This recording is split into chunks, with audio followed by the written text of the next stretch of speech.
अस्सलामुअलैकुम। एक मज़लूम माँ, एक मज़लूम बीवी, फिर दोबारा अपनी फरियाद लेके आपके सामने।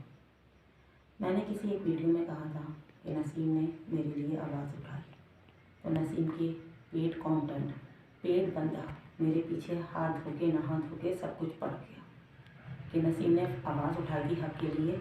अब आप कह रही हैं आप नसीम ही बुरा है। मैंने कब कहा कि वो बुरे हैं? जिसने जो बात अच्छी की, जिसने जो बात बुरी की, जिसने अच्छा किया उसको अप्रिशिएट भी कर रही हूँ, जिसने बुरा किया उसको पॉइंट आउट भी कर रही हूँ।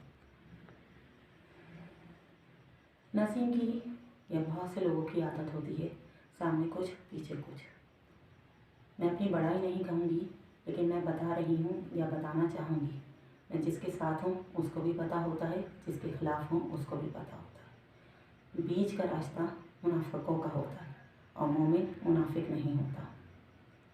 आप सामने से तो अच्छे लगे लेकिन पीछे वही खड़ा आपने खोदा है। जियो टीवी का मुझे एक ड्रामा याद आ गया, ड्रामा मैं भूल गई।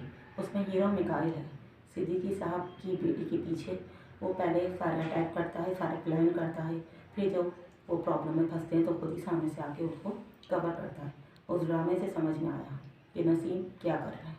पहले खुद ही अटैक करा, पहले सारे खर्चे बंद करवाए, पहले सारे बिल बंद करवाए और फिर सबसे पहले घर पे फ़ोन करके कह रहे हैं कि मैं तो मामला सुलझाना चाह रहा हूँ। सामने कुछ पीछे कुछ और। अटैक खुद ही करो और सुलझाओ भी। और कोई सामने वाला कहे तो सुलझा तो बोलो नहीं, मैं बैठा हुआ हूँ ना, तो मुझसे डर क्यों रहे? और हमेशा से उनका रूल है, गलती हमेशा सामने वाले की है। कभी नसीम से कोई बात पूछो वो कहेंगे नहीं मैं तो सही हूँ, मैं तो हमेशा सही था। गलती आसिम की थी, गलती वसीम की थी, गलती नदीम भाई की थी। उन्होंने कभी भी कोई भी गलती नहीं की। फरिश्ता सिफत आदमी है, अल्लाह उसको कबूल करे उनकी सिफात को कि वो अपनी बात पे भी कायम रहे। बहुत सारे लोगों को मैं बहुत अच्छा है याद रहेगा। 2010 में अस्मा रज़ी पे सबसे पहले थप्पड़ रज़ी रफ़ी से पड़वाया गया, अक्टूबर सन 2010। 2010 24 में से स्टार्ट किया था फटा, 25 से शुरू हो गया। पहला थप्पड़ नसीम रफ़ी ने बाकायदा प्रॉपर मीटिंग के साथ, पूरी एक मीटिंग हुई जिसमें सारे बेटे सारे बहू मौजूद थे, लेकिन सिर्फ अस्मा रज़ी को उस मीटिंग में बैठने की इजाज़त नहीं थी। कौन से बेटे ने कौन सी बहू ने क्या बोला मुझे सब पता। उसके बाद नसीम साहब ने ये बात बताई रज़ी रफ़ी को कि तेरी बहन पे तो उस घर में बहुत जुल्म हो रहा है और तो काशिफ की बहन को अय्याशियाँ करवा रहा है। मीटिंग ख़त्म होते ही जैसे ही हम जाते हैं, रज़ी साहब पहले थप्पड़ मेरे मुंह पे मारते हैं। उस वक्त चुप रही, नई शादी हुई, नहीं समझ में आया क्या करना है, नहीं समझ में आया इस लांडी की बेटी को, नहीं समझ में आया क्या कर सकते हैं। छोटी सी बेटी मेरी गोद में 4-5 महीने की, नहीं समझ में आया कि माँ की ताकत कितनी होती है, एक बेटी और बीवी की ताकत कितनी होती है। ना समझती क्योंकि लांडी की पैदावार थी। 2011 नसीम साहब का एक और कारनामा। पहले तो मुझे बताते हैं 10 में मेरी बड़ी बेटी, अल्हम्दुलिल्लाह अल्लाह के करम से बड़ी बेटी की पहली बेटी की पैदाइश होती है। अल्लाह ने बड़ा करम करा, पहली औलाद बेटी की सूरत में देके। 2011 में जब बेटी की सालगिरह के लिए खड़ी होती तो नसीम रफ़ी बताते हैं कि हमारे घर का तो रूल है, हर पोती के लिए दादी ताज खरीदती थी। मैंने कहा ठीक है, और ख़रीदती थी तो हम भी ले लेते हैं, दादी की तरफ से गिफ्ट हो जाएगा। दादी ने कौन से पैसे देने थे? पैसे तो हम नहीं देने थे ना। दादी होती तो अल्लाह रखे वो सारे चाव पूरे करती। उनकी पोती थी, उनकी याद में, उनकी बात पे हमने ऑर्डर दे दिया नसीम के ही ससुराल में। जैसे ही वहाँ से फ़ोन आया तो हिल गए नसीम साहब। रज़ी की फिर क्लास हो गई कि बीवी के कहने पे तुम सेट बनवाने चले गए, ड्राम बनवाने चले गए। क्यों भाई? रज़ी ने बोला, बीवी ने कहा तो कह बीवी अगर तुम्हें कुएं में कूदने को बोलेगी तो क्या कूद जाओगे? मेरे सामने के अल्फाज है। उस वक्त नदीम रफ़ी भी बैठे हुए थे लेकिन किसी ने चुप नहीं करवाया। सन 2010 से जो रज़ी रफ़ी के दिमाग में डाला जा रहा है कि बीवी जूते के नोक पे है, बीवी पाँव की जूती होती है। जिस हद तक मैं अपनी खिदमत से एक बीवी का फ़र्ज़ अदा कर सकती हूँ मैं कर रही हूँ। मियाँ बीवी का क्या रिश्ता है वो हम दोनों मियाँ बीवी जाए, तीसरा कोई भी बोलने के हकदार नहीं। रज़ी रफ़ी को अगर आप लोग जानते हो, मैं जानते हो, रफ़ी एंड सन्स का बाइक का काम, आसिम कंपनी का बाइक का काम रज़ी रफ़ी के पूरे अंडर में था। नसीम रफ़ी ने शोर मचाया, बाइक के पेपर्स चोरी कर रहा है, बाइक की फाइल्स चोरी कर रहा है, बेच रहा है। क्यों बेच रहा है सोचें। जो शख्स शादी से पहले खड़े खड़े ईद की शॉपिंग 60 से 70 हज़ार की करता था, उसको शादी के बाद बीवी और बच्चों के साथ 50,000 रुपये खर्चा ईद की शॉपिंग के दिए जा रहे हैं, जिसमें हर बंदे के 4-4 सूट विथ मैचिंग लेनी जा रही है। तो सोचें उस पर कितना मेंटल टॉर्चर किया जा रहा है। 50-60 हज़ार एक बंदा खर्च करने वाला, उसको किस तरह से, मैंने नहीं करा, लेकिन भाइयों की भी कमाई नहीं थी, रज़ी रफ़ी की कमाई थी, रज़ी रफ़ी का भी प्रॉपर हिस्सा था। उस पर मेंटल टॉर्चर हेड ऑफिस से किया गया। हेड ऑफिस नसीम रफ़ी के अंडर में था। बाइक का टेक ओवर कर दिया, बाइक से हटा दिया गया। चाहे वो कहें हेपेटाइटिस हुआ, उसकी वजह से नसीम रफ़ी ने बहुत बड़ा काम किया। हेपेटाइटिस रिकवर हुआ तो नसीम रफ़ी की बेगम ने शोर मचा दिया कि अब तो रज़ी सही हो गया, उसको बाइक का काम दे दे। मैंने कहा नहीं, रज़ी तो चोर है, अब डकैतों के हाथ में काम है, डकैत ही संभाले। अब देख लें कहाँ है रफ़ी एंड सन्स का बाइक का काम। रफ़ी एंड सन्स का बाइक का पूरा बहुत बड़ा बिजनेस सेटअप था। मुझे नहीं मालूम, आप लोगों को ज़्यादा मालूम है, और ख़ासकर अली अहमद को, क्योंकि उनके बॉस ही सारी प्लानिंग करते हैं। एक जगह अली अहमद ने बात बताई, मुझे नहीं पता था, जबकि मैं बता चुकी हूँ मैं मामू की बेटी हूँ, मैं पप्पो की बेटी हूँ, ये मेरे मामू की औलाद है। मुझे जब से मैंने होश संभाला, अल्हम्दुलिल्लाह अल्लाह के फजल और करम से बाशऊर हूँ। मुझे मालूम है शमीम रफ़ी कब गए, कौन से सन में गए। आपकी मैथ ज़्यादा अच्छी है, आपकी कैलकुलेशन ज़्यादा अच्छी है।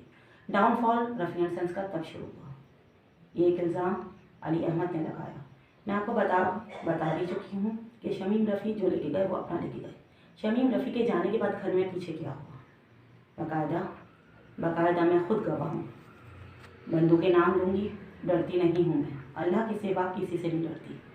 नसीम रफ़ी, वसीम रफ़ी, मोहम्मद रियाज, नदीम रफ़ी, मेरे सामने की बातें उन्हें नहीं पता था कि मैं वहाँ खड़ी हुई हूँ, कि हमने तो सब कुछ शमीम पे डाल दिया। हमारा जितना भी गबन था, जहाँ हमारा जितना भी गुबार था, उस पर रियाज साहब कहते हैं कि नहीं भाई, मेरा तो छोटा सा पहाड़ है, मैं एक साइड लेके खड़ा रहूँगा।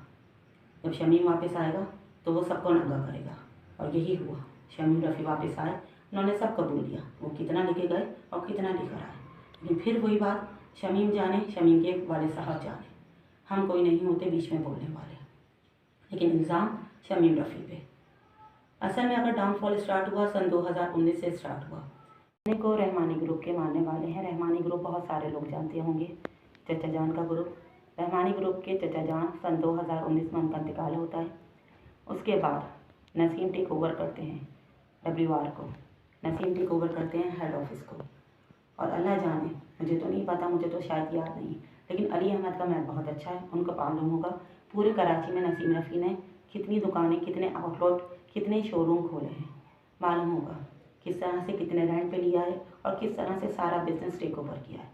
कहाँ कहाँ अकाउंट में जितना पैसा था रफ़ी एंड सन्स का वो कहाँ गया, ये सारे जवाब नसीम रफ़ी के पास हैं। कोई भी हमसे सवाल नहीं कर पा रहा, किसी के मुंह में ज़ुबान ही नहीं। लेकिन जो सवाल करना चाह रहा है उसके कैरेक्टर पे उंगली उठा दी जाती है, उसकी शोहर के कैरेक्टर पे उंगली उठा दी जाती है। कुछ भी कर लें, कुछ भी कर लें, जो जिसका हक है उसे मिल के रहेगा। ये मेरे रब के फैसले हैं। रहमानी ग्रुप के पेशवा उनका बता रही हूँ तो ये भी बताऊँगी। हाफिज़ नुमान साहब, जिनको सब जानते होंगे, वो अगर किसी भी बात में आते हैं, घर के मैटर में आते हैं, वो घर के मैटर में आए, बेटों के बीच में आए, क्योंकि जिस तरह से हमारा ईमान है, हुजूर के सामने से अगर शायद किसी ने, अगर ख़ानदानी मुसलमान है तो ये बात मालूम होगी। जिसने अभी इस्लाम कबूल किया उसे नहीं पता होगा, ख़ानदानी मुसलमानों को भी ये पता होगा कि हुजूर के दौर में भी एक बच्चा चीनी खाता था, चीनी बहुत शौक़ से खाता था, तो उसकी वालिदा सिर्फ ये शिकायत करने के लिए भी हुजूर के पास गए। जो हमारे उल्मा होते हैं, जो हमारे पेशवा होते हैं हमारे मज़हब में, उनके पास घर की शिकायत ले जाने का हुक्म है। तो फरहान साहब के पास, हाफिज़ नुमान के पास शिकायत लेके जब कोई गया, चाहे कोई भी गया, मैं गई या बाकी बेटे गए या हाजी रफ़ी गए, तो उस पर हाफिज़ नुमान के साथ जो नसीम रफ़ी का बर्ताव था वो सबको पता है, किस तरह से उनको जलील करा गया, किस तरह उनकी इज़्ज़त अफजाई की गई। जबकि हाफिज़ नुमान से यहाँ से रफ़ी एंड सन्स की तरफ से और नसीम रफ़ी के ससुराल की तरफ से डबल रिश्ता है, डबल रिश्ता है। जैसे वो कहते हैं कि वसीम से ज़्यादा तो रहमानी ग्रुप वाले मुझे जानते हैं। तब आप जानते हैं तो उनके बड़ों को भी तो मानना पड़ेगा। जो बड़े हैं वो बड़े हैं, जो इज़्ज़त के काबिल हैं, जिसको रब ने इज़्ज़त के काबिल बनाया, उसको आप जलील नहीं कर सकते। और किसी भी हाफिज़ को जलील करना, लेकिन क्या कहूँ, हाफिज़ को जलील करने से बात याद आ गई। घर में एक ऐसी कोई ईद की दावत थी, रफ़ी एंड सन्स के घर में ईद की दावत थी। सारे बेटे बेटी पोता पोती नवासे नवासी सब मौजूद थे।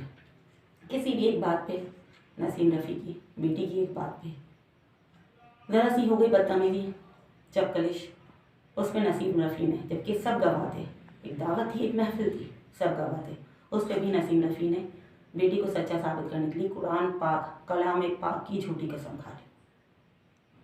झूठी कसम खाने वाला कुरान पाक की, वो हाफिज़ की क्या कदर करेगा। बाकी रब जाने, रब का इंसाफ जाने। बहन भाइयों का शेयर क्यों नहीं दिया? जब सबके हिस्से बकरे हो गए तो बाकी बहनों का शेयर कहाँ है? सिर्फ एक बहन को हक क्यों मिला? बाकी 4 बहनें कहाँ हैं? 4 बहनों को उनका शेयर क्यों नहीं मिला? भाइयों का शेयर किसके पास है? Rafi and Sons wind up, Rafi and Sons is wind up from head office. Then who holds the share? Who has the share? Who has the full power of Razi Rafi? Who has the share of Shamim Rafi? Who has the share of Wasim Rafi? Who has the share of Gibran Rafi? Who has the share of all the 4 sisters? Answer आपको देना है। Head office आपके कब्जे में था। नसीम रफ़ी, आपने नदीम रफ़ी को भी कट ऑफ करा।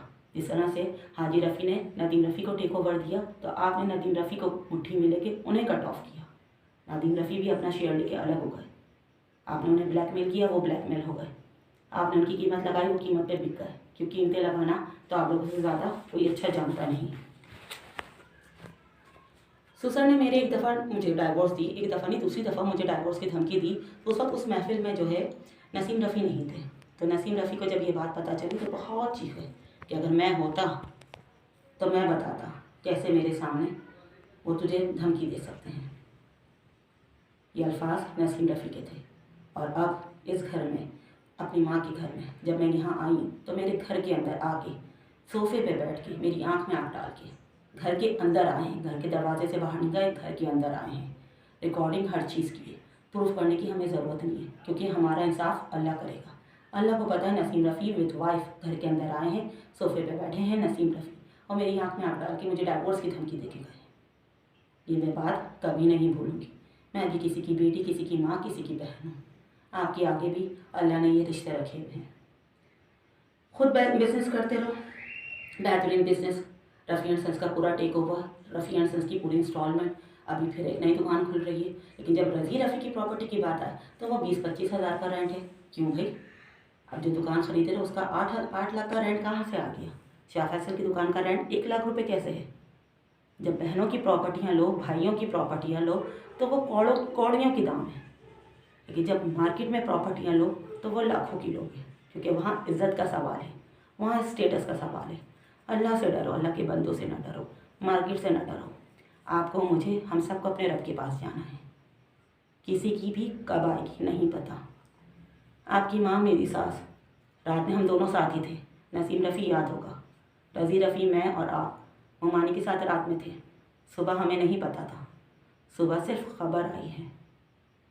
सोच लें, अपना दिल, अपना दिमाग, इंसाफ अल्लाह ही करेगा। अली अहमद, मेरा तो मैथ ख़राब है, क्योंकि मैं तो पीले स्कूल में पढ़ी हुई हूँ। मैं तो लाटी में रहने वाली हूँ। आप तो नॉर्थ फेडरल एरिया में रहने वाले, चौड़े चौड़े गलियों में रहने वाले, बहुत अजीम माँ बाप की औलाद। आपका मैथ अच्छा है तो पेड पर्सन अपना कैलकुलेशन, अपना कमीशन याद रखिएगा। हार्वर्ड में पढ़कर आए हैं या कैम्ब्रिज में, अच्छी बात है। आपके माँ बाप ने आपकी तरबियत में बहुत पैसा लगाया, उसे वसूल कीजिएगा। कहीं ये ना हो कि आपका सेट आपके हाथ से निकल जाए। वो भी हर बंदे को यूज़ करता है, कहीं आपको भी यूज़ करके फेंक ना दे। अगर फ्यूचर की कोई प्लानिंग हुई है तो अच्छी बात है। नसीम रफ़ी, जितना प्रेशर डाल लो, अली अहमद जितना प्रेशर डालो कि वीडियो क्यों बना रही है, वीडियो से क्या हो रहा है, कोई भी यूट्यूब नहीं देखता। नसीम रफ़ी, आपकी वाइफ ने कहा था ना, आपकी वाइफ ने कहा था, याद है या याददाश्त ख़राब है? याददाश्त ख़राब है तो मामू की तरह 7 बादाम खाना शुरू करते हैं आप भी। कि यूट्यूब को ही नहीं दिखता, वीडियोस को ही नहीं दिखता। दुनिया में उछाल लो जितना उछाल सकती हो, मैके में बैठे बैठी बुढ़ी हो जाऊंगी, बाल सफ़ेद हो जाएंगे, तुम्हें इंसाफ नहीं मिलेगा। मेरा इंसाफ मेरा रब देगा, मेरा रब दिलवाएगा। आप सबसे गुजारिश है कि मेरा चैनल सब्सक्राइब करें ताकि मैं इतने पैसे जमा कर सकूं, यूट्यूब की मोनेटाइजेशन हो जाए कि मैं नसीम रफ़ी पे, नदीम रफ़ी, आसिम रफ़ी, सारे रफ़ी एंड सन्स के ग्रुप पे जिसने मेरा हक छीना मैं केस कर सकूं। केस मुझे करना है, केस मैं करूँगी। आपकी सपोर्ट, आपका सब्सक्रिप्शन मेरे लिए ज़रूरी है। अपनी बहन, अपनी बेटी का साथ दें। अल्लाह आपसे भी पूछेगा कि आपने क्या करा। आपका सिर्फ एक साथ मेरे लिए बहुत होगा। फाइनेंशियली सपोर्ट, इन लोगों को केस, इन लोगों को कहाँ पे भी, जहाँ तक जिस हद तक मुझे जाना है मैं जाऊँगी, जब तक ये लोग नहीं देंगे। मेडिकल कंडीशन रज़ी की आएगी तो मेडिकल कंडीशन सबकी आएगी, नदीम से लेके जुबरान रफ़ी तक। हर और किरदार मेरा आएगा तो किरदार पहली बहू से लेके आखिरी बहू तक आएगा। किरदार औलादों का आएगा, पोतियों का आएगा तो सारी पोतियों का किरदार खुलेगा। पोते का आएगा तो पोतों के किरदार, पोतों की मेडिकल कंडीशन मुझसे ज़्यादा कोई नहीं जानता। कहाँ कहाँ कब कब कौन सैर के लिए गया, कितनी सैर के लिए गए, मुझे मालूम है।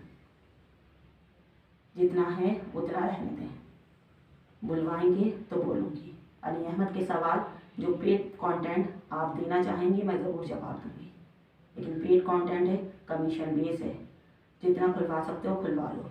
गालियाँ देना मुझे भी आती है, रफ़ी एंड सन्स से बहुत कुछ सीखा। Rafi and Sons the institute of, you don't know which is the institute of Rafi and Sons, so mind your language। Harvard से पढ़कर आया हो ना तो तमीज़ से रहना। नाज़माबाद की औलाद हो, नाज़माबाद की रहो। इतना ना गिरो कि तुम्हारे घर वाले भी ना पहचान सकें। बॉस की इतनी भी चमचागिरी ना करो। रफ़ी अंकल बोलते हो ना तो जाओ रफ़ी अंकल को जाके देख लो। मुझे झूठा साबित करना, मुझे बदकिरदार साबित करना, कहाँ क्या इंसाफ है। रफ़ी अंकल से जाके इजाज़त ले लो बेटा, पहले रफ़ी अंकल से। मुझे लगता है इतनी बात आपके समझ में आ गई होगी। समझ में तो नहीं आई होगी, मीन्स यहाँ पे कमीशन ज़्यादा बढ़ गया होगा। चलो लेते रहो कमीशन, कब तक खा लोगे, हराम की कमाई कब तक चलेगी, हमें देखते हैं। इंशाअल्लाह अल्लाह हमको इंसाफ देगा। इंशाअल्लाह जो सच है अल्लाह उसे दिखाएगा कौन सच है। दुनिया देखेगी कि सच का सूरज किसके साथ था, कौन सा चमकता तारा है, किसे ज़वाल पजीर हुआ, सब देखेंगे।